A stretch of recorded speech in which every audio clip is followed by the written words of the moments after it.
medio de toda esta tormenta, pues tenemos elecciones el próximo enero y no sabemos muy bien qué va a pasar. Lo comentábamos anoche con Urpi Torrado. Hay unas perspectivas de voto en blanco y viciado altísimas hasta ahora, 60%. Es incluso por encima de los niveles, muy por encima de los niveles históricos en encuestas a estas alturas. Sabemos, por supuesto, que la campaña ni siquiera ha empezado y más, pero ese 60% probablemente está expresando una suerte de malestar o de frustración de la ciudadanía, que este puente, ¿no?, que comenzó, se suponía, con la disolución del Congreso, pues no está llegando probablemente a un buen puerto. Ojalá esto cambie y digamos que la vibración democrática comience a sentirse pues de manera más definida. Para comentar esta situación y por supuesto la coyuntura nacional se encuentra con nosotros la exministra parlamentaria, también Marisol Perestello, a quien le damos la bienvenida después de un tiempo. ¿Cómo Marisol, estás? ¿cómo estás? ¿Qué tal? Gracias por estar con nosotros. Usted por supuesto es del PPC, ¿no? Un partido que espera regresar pues a las lides parlamentarias luego de estas elecciones, pero como vemos, ¿cómo es la lectura? ¿Cómo es la lectura de esta frustración ciudadana o de este enojo? ¿O sencillamente hay desinformación? ¿Qué está pasando con estas elecciones? Mira, yo tengo además, hoy soy la jefa de campaña a nivel nacional del partido, soy la secretaria Usted general. está muy enterada. Me toca esa responsabilidad. Creo que hay varios temas. Uno es el problema del proceso dentro de OMPE. Ahí hay varios problemas que tendría que comentarte, que hay que solucionar en el cortísimo plazo, porque pueden distorsionar todo el proceso, pero además meter en problemas de investigaciones futuras a candidatos que quieren actuar correctamente. Por ejemplo, la franja electoral. ¿No? La franja electoral se nos ha comunicado hoy día que se tienen que entregar los documentos el día 18. Los tienes que mandar a nivel nacional, con tiempos de 15 y de 20 segundos que no son iguales, con lo cual la tentación va a ser que cada candidato salga y hable 4 segundos y en la práctica eso no va a servir para nada y ningún partido va a poder elaborar contenidos. Pero claro, además, con una franja electoral que va a ser fundamental en el sentido además que no vas a tener publicidad privada ni en televisión ni en radio. Además tenía que empezar 30 días antes y no va a empezar 30 días antes sino el 27. Es decir, perdemos 3 o 4 días, que es mucho en una campaña de 50. Un primer tema, en fin, y eso ya está encaminado, esperemos que se corrija. El otro tema es el tema de un artículo de la ley que es muy acotado y muy claro, que me parece correcto para que los tesoreros de los partidos, en este caso de cada partido político, asuman la contratación directa de la propaganda importante y la que hay que supervisar. Televisión y radio ya no, porque ahora es financiamiento indirecto, pero estaba en la norma porque eso fue anterior. Y luego el tema de la publicidad de exteriores, todo lo que es vallas, que eso hay que usarlo con responsabilidad y además hay mucho control también en las empresas. Pero luego hay un artículo 79 del reglamento, que es una barbaridad. Está mal hecho. Todos los funcionarios de OMPE, en todas las charlas de OMPE que dan a nivel nacional, dicen que ese artículo es inaplicable, pero no lo corrigen. ¿Y qué nos dice ese artículo? Y lo que yo te digo es que tengo que respetarlo. Entonces, mi candidato me dice Marisol, pero si el funcionario nos ha dicho que respete la ley, sí, pero el reglamento también es una ley. Está mal, es una defecio, hay que cambiarla.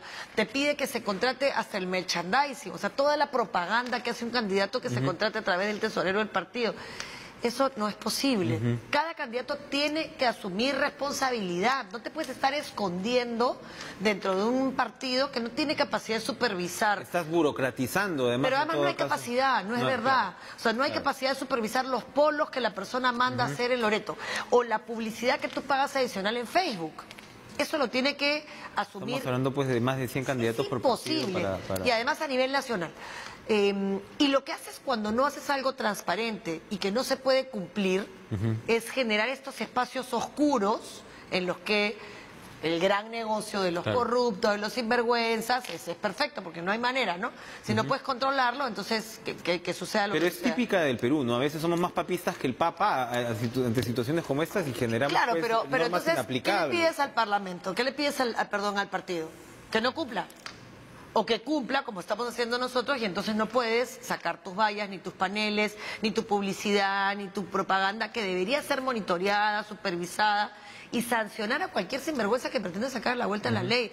Pero si la propia institución te dice respeta la ley y no le das caso al reglamento que está mal, oye, corrige el reglamento si lo diste tú. Pues yo desde acá te agradezco el tiempo, le ruego a la OMPE, 2 cartas hemos enviado, mandamos una tercera. le ruego que aclaren el artículo 79 del reglamento para la tranquilidad de todos los partidos políticos y de los ciudadanos, que tienen derecho a saber cuánto gastó Juanito y cuánto gastó María en su campaña. Y no que esto se esconda en la cifra gruesa del partido, que por lo demás también debería de transparentar cómo están utilizando el dinero y cómo lo están recaudando. Nosotros, por ejemplo, hemos solicitado el aporte de cada candidato de 2.000 soles y con esa bolsa hemos podido capacitar a los 140 candidatos, 104 vinieron a Lima, estudiaron lo que era el Parlamento, fijamos el lenguaje común, qué cosa podemos hacer, qué cosa no podemos hacer en un Parlamento de 15 meses, qué necesita el país con miras al 2021. Lo hemos dicho en el Acuerdo Nacional, y ahora no te hablo del partido, sino de los demás partidos políticos. Necesitamos ser muy responsables en esto que es una oportunidad para el país. Tú me preguntabas, ¿qué crees que siente la gente? Y acá te hablo como ciudadana, ¿no? Como madre de familia, en fin, como profesora universitaria. Creo que estamos todos asqueados, ¿no? Lo que Odebrecht ha revelado es que la gente que decidió gran parte de lo que se hacía o no se hacía con nuestra plata, con nuestros impuestos, con las horas que les quitamos a nuestros hijos, se la robó, se compró la casa más grande, el carro más grande, todo más grande, ¿no?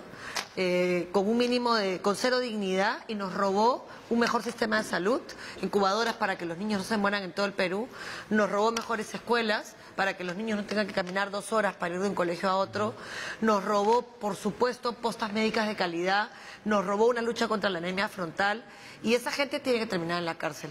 Eso ha sido revelado de una forma en la que la política se ha desprestigiado y los políticos no hemos dado la talla. Acá estamos metidos, todos los que somos políticos, yo hago política hace 32 años a mucha honra, creo que es un deber, moralmente se lo debo a mi país, yo he tenido todas las oportunidades que muchos peruanos no han tenido. Y creo que uno no escoge dónde nace, pero sí por quién lucha, Enrique. Y si tuviste la oportunidad que has tenido tú, que he tenido yo, de estudiar, de un buen colegio, de una buena posta, oye, devuélvele a tu país por lo menos lo que tú sabes hacer para que otras personas tengan esa misma oportunidad. Pero también siento que aunque estemos asqueados, no perdemos la esperanza. Y esto es lo que significan estas elecciones.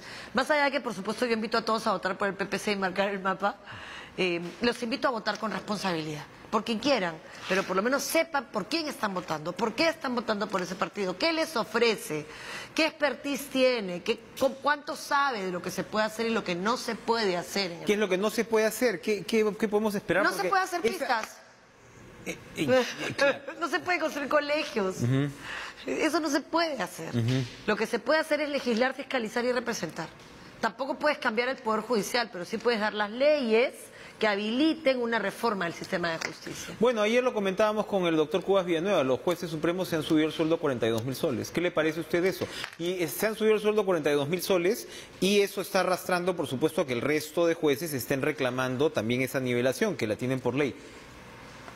Pero no solamente eso. Es como una especie de desconexión con la realidad. Absolutamente, absolutamente. El señor Inostroza era un juez supremo. Pero no solo eso, la Suprema tiene que reducirse. Y además no te olvides que los supremos homologaban los sueldos de los maestros, por eso es que el tema era tan complicado. Eso en la práctica no se ha hecho. Pero que el tema es más grave, ¿no? O sea, el tema del sistema de justicia es que hay un descrédito en la cúpula del sistema de justicia. Hay jueces supremos buenísimos, ¿eh? No lo niego, pero acá hay un momento, pues, de qué cosa está representando el Poder Judicial frente al país. Los partidos políticos, mira, me pongo en primer lugar porque hay que hacer las cosas como son. Y el sistema de justicia, que para el ciudadano a pie es el juez. El sistema de justicia en realidad es mucho más que eso. Es la Procuraduría, es la Defensa Pública, es el Ministerio del Interior, es el INPE, es el Ministerio Público, es el TC, es la Academia Nacional de la Magistratura, es ahora la Junta y son los jueces. Pero para la gente el Poder Judicial son los jueces. El sistema de justicia son los jueces.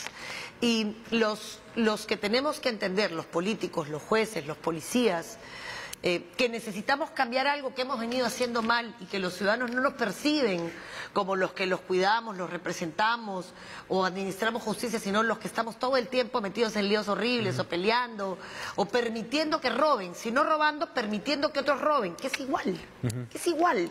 Blindar a alguien, porque es tu amigo, porque es tu correligionario, es ser parte de la misma porquería que tenemos que erradicar del Perú. Eso necesita mucho valor. Y necesita que seas capaz de cortarle la cabeza a quien fue tu amigo si es un sinvergüenza.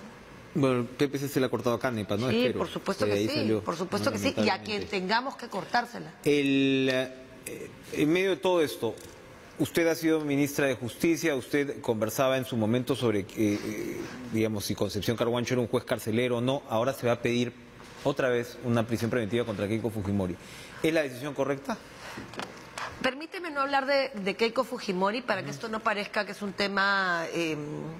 Personalizado. Sí, ni de discrepancias partidarias ni de amistades que no existen en realidad. Creo que yo fui autora de 2 de las normas que tienen que ver con esto, de crimen organizado como presidente de la Comisión de Justicia y de ampliar los pasos de prisión preventiva, que es una cosa que se ha hecho en todo el mundo, porque hemos entendido, lamentablemente, que la lógica del derecho penal tenía que cambiar a trasladar la carga de la prueba en algunas cosas como lavado de activos, o sea, es decir, se presumía la inocencia, pero si tú no podías probar que la fuente era lícita, se presumía la culpabilidad. Eso es gravísimo, o sea, eso es disminuir el estándar de protección del ciudadano, pero cuando el crimen organizado carcome tus instituciones, algo tienes que hacer, Enrique. O sea, no puedes decir, bueno, no pasa nada. ¿Cómo que no pasa nada? El narcotráfico o compra o mata. La minería ilegal o compra o mata. Y lo que hay que hacer es empoderar y fortalecer a los que administran justicia, a los que investigan. No puede ser que a un policía se le escape una mototaxi, pues, no puede ser. O sea, estamos haciendo todo mal, ¿no? Porque le perdemos el respeto a la institución. A la autoridad. Necesitamos trabajar en eso y hay que asumir una responsabilidad de lo que hemos hecho mal o de lo que hemos permitido que se haga. Creo que hay tareas pendientes urgentes y creo que el tema de la justicia es urgente porque somos un Estado de derecho. Si la ley no se cumple y la gente cree que la ley está para romperla, esto es el caos en los próximos 6, 8 meses. O sea, repetir Chile, terrible, que no la vio, no la sintió, creyó que todo era crecimiento económico. Si esto no viene acompañado de justicia, no es sostenible. Bueno, pero la prisión preventiva es justicia. Es justicia, pero cuando abusas de ella, ¿no? ¿Se está abusando de ella? Yo creo que sí, porque la idea de subirla a 36 meses era permitir que si tú a los 12 te dabas cuenta que no llegabas, porque la complejidad sí lo ameritaba, decías, oye, mira, por esto, esto y esto, ampliemos a 17. En 17 o en 18, oye, un momentito, ya usé los 18, pero no, ¿qué cosa ha pasado? Un día antes, ni siquiera intenta formular una acusación fiscal. O sea, lo que tendrían que hacer es, meses antes, al darse cuenta que no llegan, lo que acaban de hacer, por ejemplo, con Villanueva, le han puesto 18 meses, no 36. Con lo cual, si a los 12 o 14 te das cuenta que la complejidad no te va a permitir llegar, pides la ampliación. No un día antes, pues, ¿no? Porque te la niegan y lo liberas, como es el caso de Castañeda Locio. Es, ¿no? muy, es muy interesante este intercambio, pero precisamente para seguir con él vamos a ir a una pausa y regresamos. Sí, claro.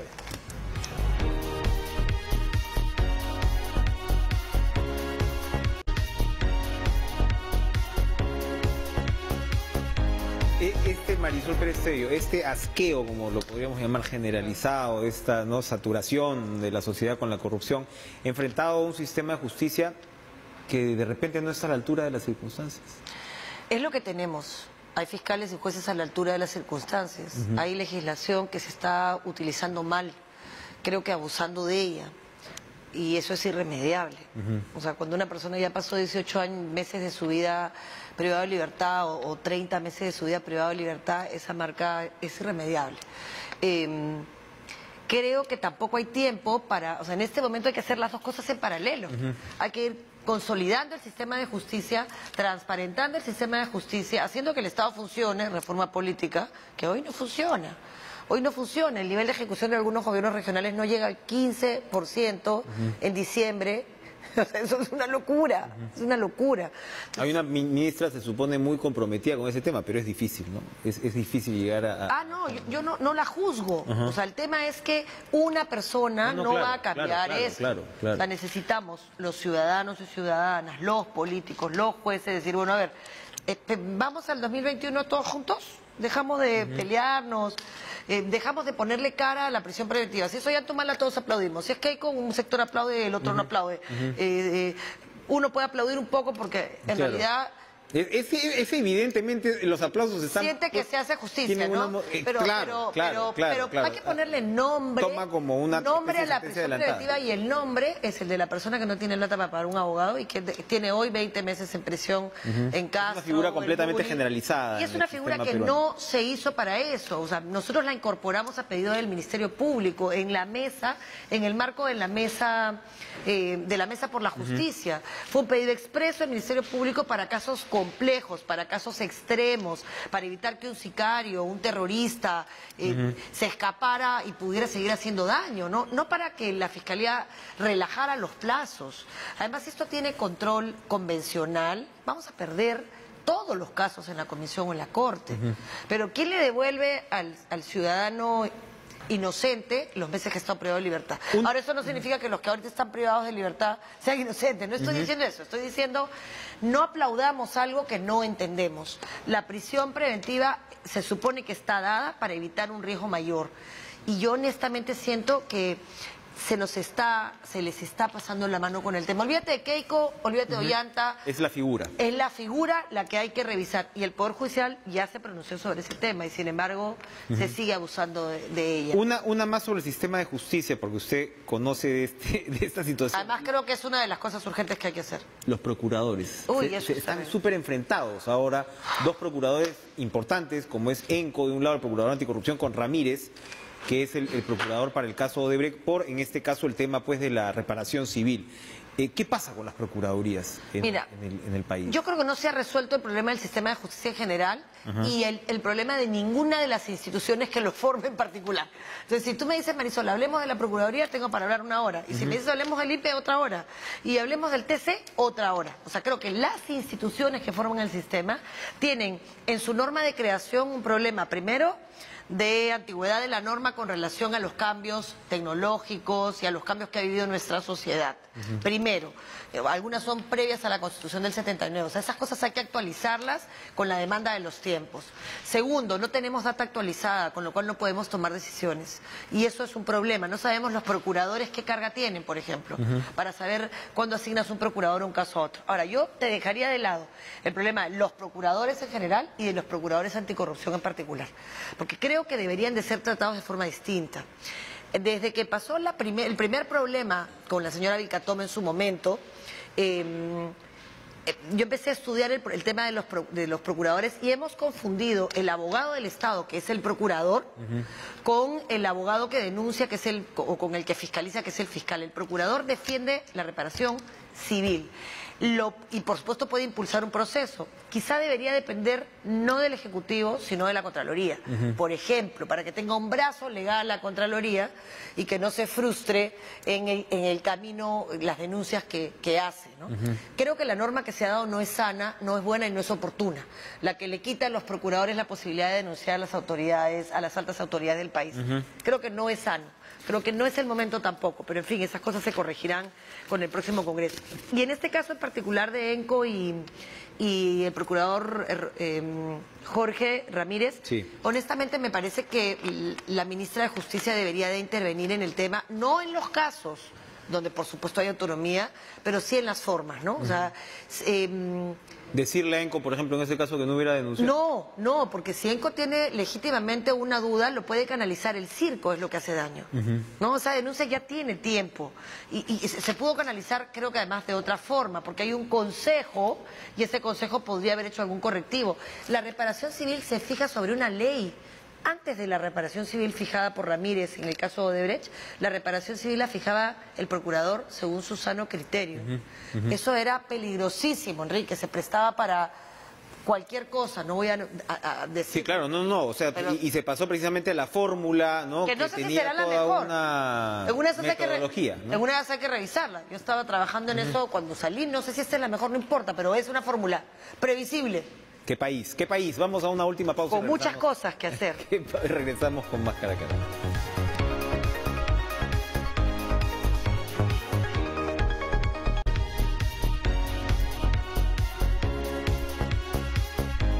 Marisol Pérez, y una reflexión final en este par de minutos que nos quedan es...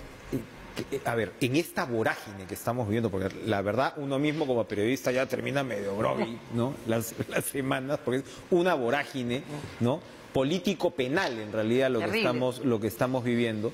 Y claro que tampoco tiene fecha de caducidad, ¿no? Porque ayer lo hablábamos con el entrevistado, cuando tú viviste el proceso Montesinos-Fujimori, eso fue más o menos, tuvo un periodo, ¿no? Ahora por otras razones esto sigue, ¿no? Y confirmó Barata, y volvió a confirmar Barata, y sigue, estás en ese plan. Y tienes un gobierno que tiene pues inherentemente una debilidad, ¿no? Por cómo asumió las condiciones del país. ¿Qué debería hacer el presidente y el gobierno de aquí al 28 de julio del 2021 para entregar un país relativamente estabilizado y poder llegar en condiciones políticas pues presentables? Ponerse por encima de la cocina. Creo que nos estamos quedando en la cosa de todos los días, ¿no? Y no somos capaces de ponernos por encima. El mundo está discutiendo el problema tecnológico y lo que va a impactar el uso de 5G por parte de China y cómo puede eso cambiar el poder en el mundo. En el Perú el tema, no hay tiempo. ¿Cómo lo vas a agarrar si hoy dijo fulano, dijo sutano? Ya lo has descrito tú, me ahorro ese tema. Creo que el presidente de la República debería de pensar en tenderle puentes al Congreso para que el Congreso haga una labor de fiscalización que va a ayudar al gobierno, si es una labor de fiscalización responsable. Por ejemplo, la denuncia de las incubadoras podría y debería ser perfectamente una denuncia de... televisión en vivo, televisión. Sí, así funciona, no pasa nada. Debería ser una denuncia hecha por un congresista responsable, ¿no? Sí. O sea, si tú comienzas a caminar, comienzas a detectar cosas que están fallando, quizás la ley está y no se está cumpliendo. Un Congreso que fiscalice de verdad el gobierno local, el gobierno regional y el gobierno puede ayudar mucho al presidente y al país. Entonces, primero, no pelear con el Congreso, no tiene ningún sentido. Y eso debería ser de arranque. La regla. En este año y medio podemos hacer cosas juntos. ¿Qué cosas? Uno, hacer que el Estado funcione, reforma política. El Estado no está funcionando. Los gobiernos locales no están ejecutando. Entran, aprenden al año, la mitad se va robando, la otra mitad no hace nada, no priorizan, deberían priorizar agua, servicios. ¿Qué servicios priorizas? Deberían haber paquetes de servicios que se ejecuten de manera conjunta. Por ejemplo, hay que ejecutar los 52 proyectos del Plan Nacional de Infraestructura en este año y medio. Hay plata.